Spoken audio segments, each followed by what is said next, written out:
During high school and throughout my college years, retail work and I were no strangers.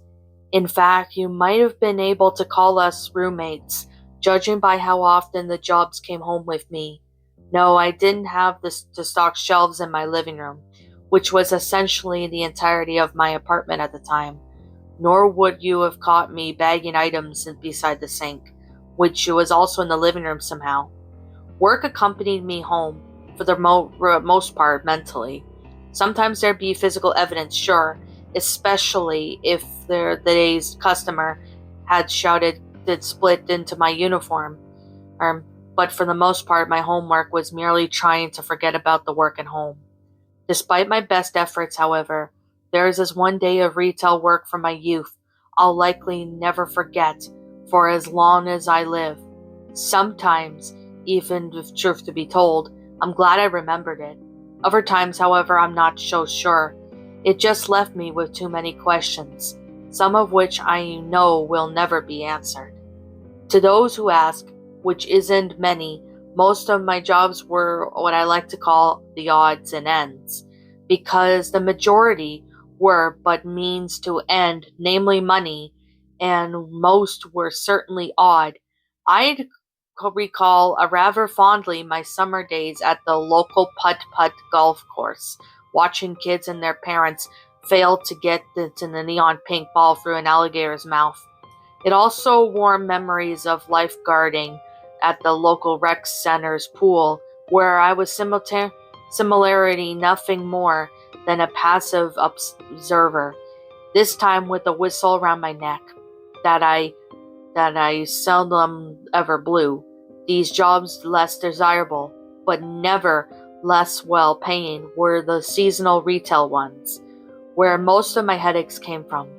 The general public can be rather loathsome bunch, especially at times of the year when you expect otherwise. Christmas comes to mind first, and then foremost.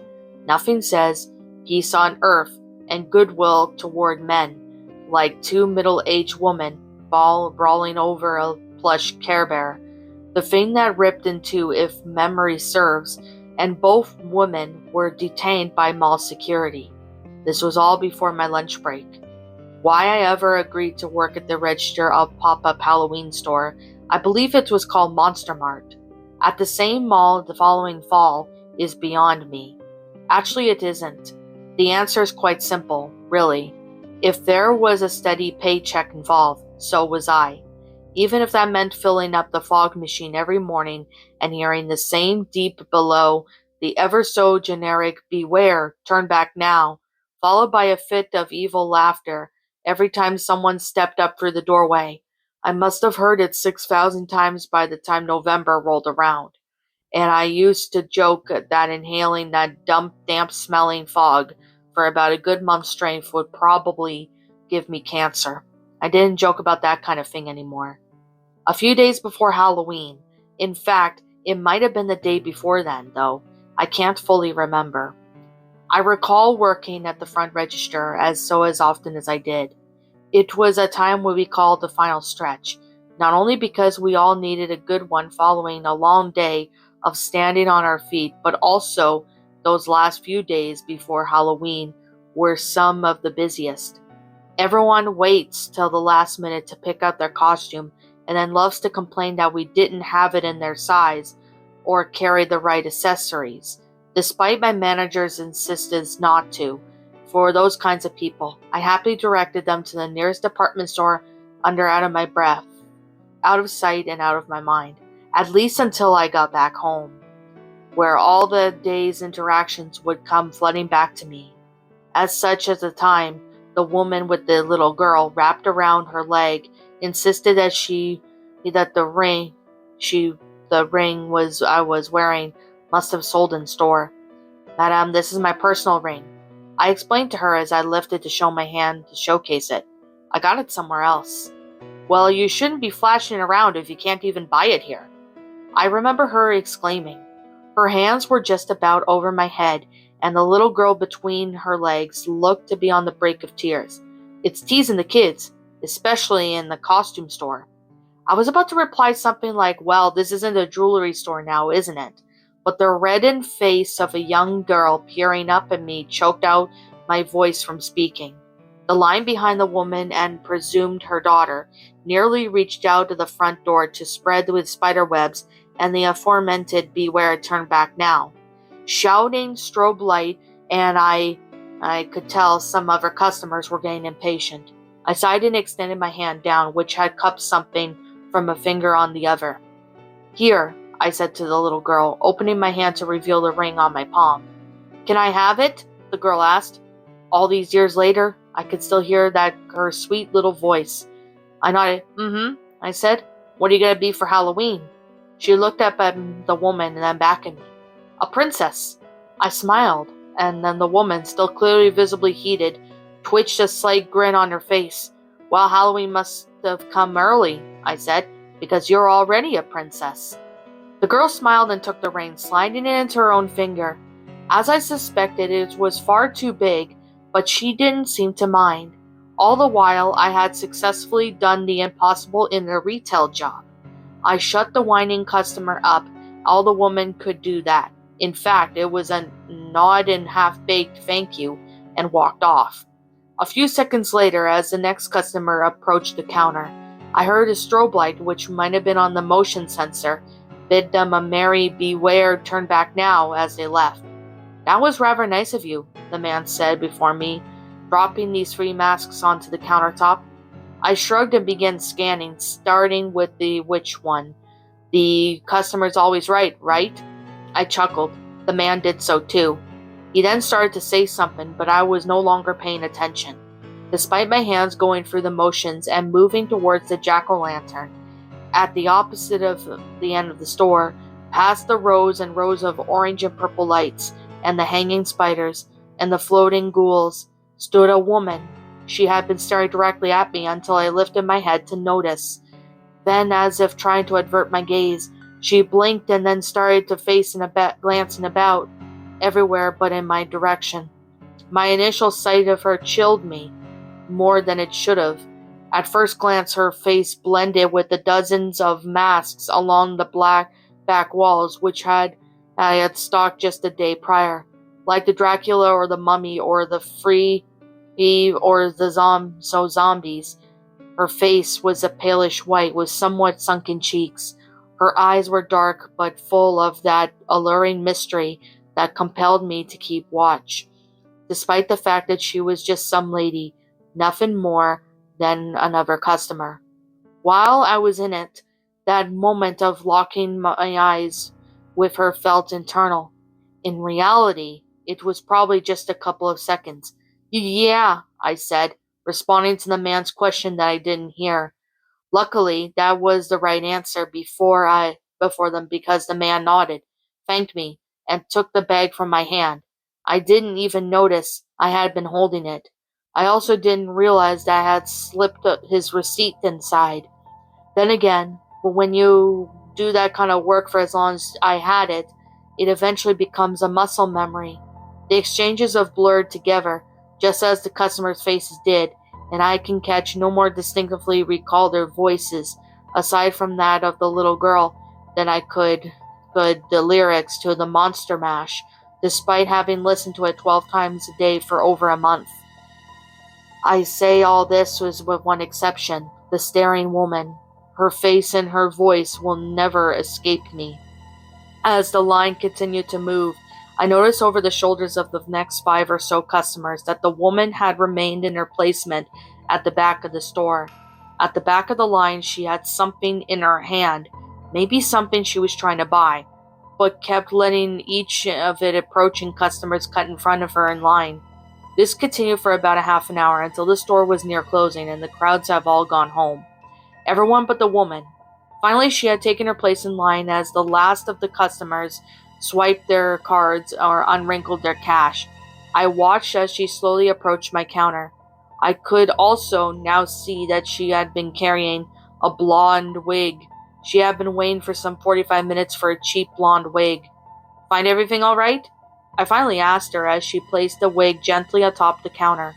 Normally the whole back and forth with the necessities and the "how are you, good, how are you" thing came off my tongue as smooth as butter. Now I had to work for it, as if each syllable needed it to be articulated. To my question, the woman simply nodded, my hand trembling despite not knowing why. I took the scanner and a beeper ran and up the single item. Within a few seconds that my action took, the woman's eyes shifted hurriedly, frantically between my face and the wig in the see-through plastic, yet despite looking right at me, she didn't make eye contact. She was just looking just beyond. This might sound like a funny question, she asked, now looking up at me with a solemn stare, despite my alleged humor in the next words. But where did you get your shoes? I like them. I looked down at my tired feet, and then back up at her. My shoes were nothing but ordinary, black sneakers with white laces. Since she had come in, I had been behind the register the whole time. How did she see my shoes? I started. Got them in a little place on the other side of the mall. With my finger, I pointed in the direction of the store. But the moment she was such a whirlwind that I could have completely backward for all I knew. Okay, the woman said softly. I nodded and shoved her wig into a bag. Getting your costume all ready to go? I asked. My voice was slightly choked, but I hoped her burning eyes would avoid me if the question distracted her enough. Yes, she said. Her eyes still stared. Worse, they scanned me. Every inch of me. What are you going to be? I asked. The woman smiled, trying not to be herself. It wasn't a happy one, more ironic than anything else, as if I had said something funny. Her smile faded, and her face became as blank as unmarked paper. Do you think the farmer really knows what crop he's reaping? She glanced up fearfully at the small skeleton draped in black gauze, dangling from above my head, and swallowed. Come again, I said. By then, her bagged-up wig was dangling from the extended hand, but the woman didn't even seem to notice. The farmer, she repeated, as if I knew she was talking about. He's not evil or angry when he does it, she said. He just does it. Maybe he's even apathetic when he does, she continued, seemingly to be talking to herself. Then she locked her burning eyes onto me. Do you think he'd even notice or mind if some wheat got thrown into the fire with the chaff? The harvest is plentiful, after all. I stammered, looking for the words to say to her. All that came out was, I don't know what you're talking about, ma'am, sorry. The woman nodded and took the bag from me. What time do you get off? My eyes surely must have widened at this, but the woman wasn't looking at me anymore. Not for a while, I lied. She nodded again. You've got a lot of time yet, she said, and I couldn't tell if it was a question or statement. I answered the former. Yeah, I said. Spend it well, Michelle, the woman replied. And with that, she turned and left the store. I let out a deep sigh of relief, just as the deep voice, for the first time that night, echoed, Beware, turn back now. Suffice to say it, I had my manager escort me to my bike that night. Neither of us saw that woman as I had described her to my boss, tired looking, about my height, and wearing an orange-collared shirt. Sort of like what we've got on, he asked me, pulling the fabric covering his chest. Yeah, actually, I said, realizing that it hadn't even dawned on me that she wore a similar shade. For all anyone knew, she was an employee of the pop-up just like me. Then I clarified, except for I choked as my hand grasped at the orange cloth just above my breast. What's wrong? My manager asked, both of us stopping in our tracks halfway, because across the parking lot, drowned in an orange light from the lamps above. I fumbled. My name tag. Oh, he said, with a voice now resolved in an extended hand from his back pocket in an instant. You left this in the break room after your lunch. He handed me the tiny white piece of plastic supporting both the tiny pumpkin and my name, along with the front and a baby pin on the back. I took it and swallowed, but it wasn't the loss of the name tag that upset me. It was rather a question that entered my mind that I just couldn't explain to him. How did that woman know my name? For thanks, I answered him. My boss nodded and continued walking. What'd that crazy old hag get anyway? He asked with a smile on his fit lips. perhaps trying to lighten the mood. I said, following him at the heel and searching for the word. A wig? Really? I nodded. Yeah, a blonde one. He chuckled, like putting lipstick on a pig, probably, he said with a little grin. I nodded. Something like that. My manager nodded. Maybe she was inspired, he said, pointing to my head and blonde hair, and it looks good on you. I ignored this clunky attempt as a compliment, maybe even a flirtation, though he was significantly older, and as yet another mystery formed inside my head. What was her costume going to be anyway?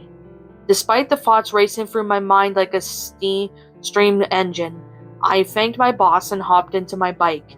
He bid me a good night and told me to get some rest for the final stretch, he joked. The entire ride home, the thought wouldn't shake me.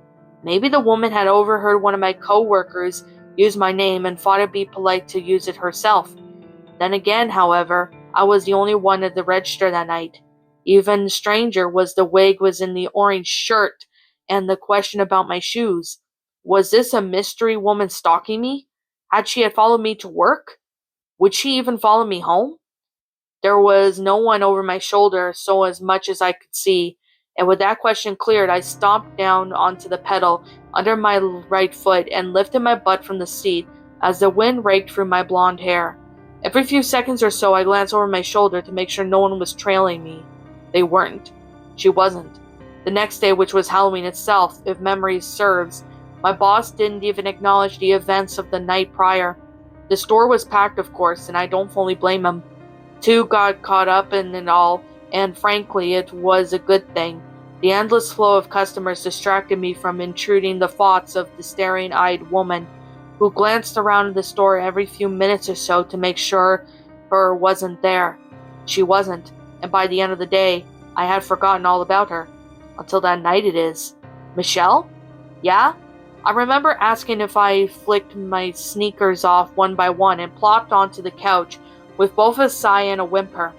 By the time it was nearly 9, I think I was too tired to entertain the kids roaming the streets, so I left a bowl of candy on the stool outside. My friend Janet on the other line let go of her breath and then caught onto me on the other line.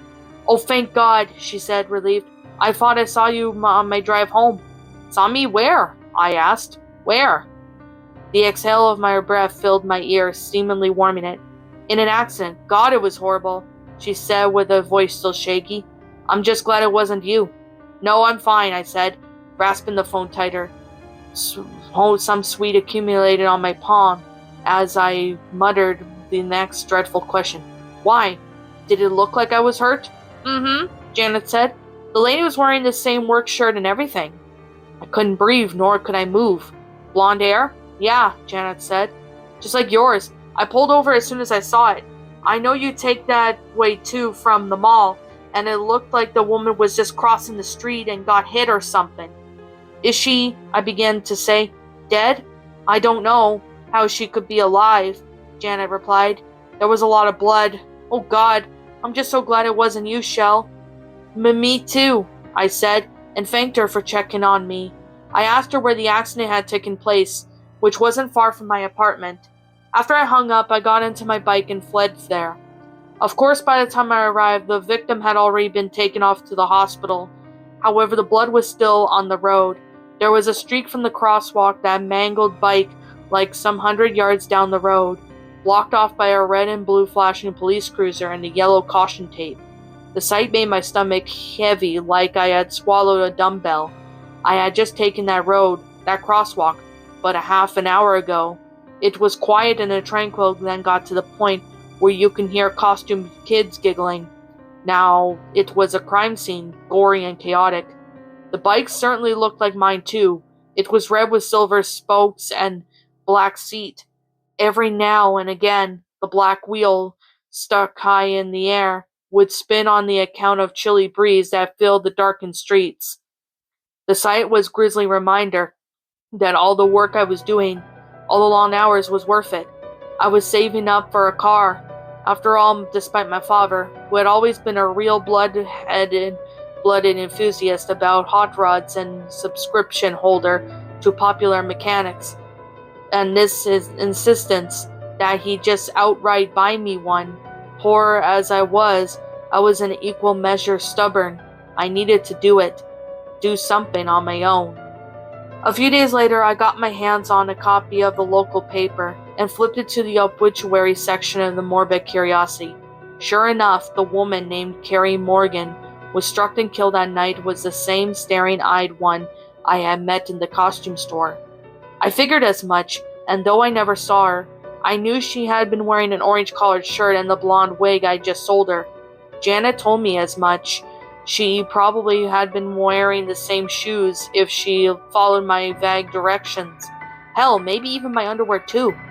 Yet despite some of the answers I had still do, there are still more questions that fear that will never be accounted for, such as the woman's strange words the night before she died, or the way she had stared at me. Even more troubling that there were coincidences that surrounded the whole thing, like how she had gone to the same doctor I had, and the 2 months prior to her death she was diagnosed with lung cancer. Stranger after probing my doctor, a general practitioner, for any information he could afford me on the woman, which wasn't given much doctor-patient confidentially. I was directed to a donation fund in her honor that would garner her support of her surviving family members and her daughter, her only child who was only 26. The strange part about the fundraiser was an ominous donation about $20,000 I found on the books coincidentally, and by the time I visited my father, who lived in the same country at the time, his vintage sports car he had kept in the garage since I was 6 years old was eerily nowhere to be seen. "Where's the Corvette, Dad?" I asked him. This must have been a few weeks after Halloween, after the accident, and after I had discovered the mysterious anonymous donation. "Oh, that old thing?" Horsley chuckled. "Fella down the road a ways was practically begging me for it. Made a good offer and I just couldn't refuse. And if I could have, your mother certainly wouldn't have." I nodded. "What kind of these old cars go for anyway?" Unlike my father, who is perpetual gleam, his lips stiffened straight. "Well," he drawled, "I'd say it could go anywhere from a couple grand to upwards of 50,000. I nodded again, somewhat coldly. "And how much did you get yours for?" His smile was long gone now. He patted the table between us with his palm, wrinkled and tan. "Let's not talk about the money at the table, Shell, okay?" I didn't nod. "What do you do with it?" "With what?" "The money," I said. "You said it was a good offer. What did you do with it?" My father did his best to force a smile and then clasped his hands on top of mine. "Don't worry your head with all that, Michelle," he said. His face grew long and hollow. "Let's just be grateful for what we have, all right? That we're all together." Again my breath stopped as he began to eat. He knew something that I didn't, and until his final day, he never did tell me what it was. I suppose there were some questions we all take to the grave, never knowing why on earth things happened the way they did. However, out of all the things I did know, and still do, about what happened all those years ago, one thing's for certain.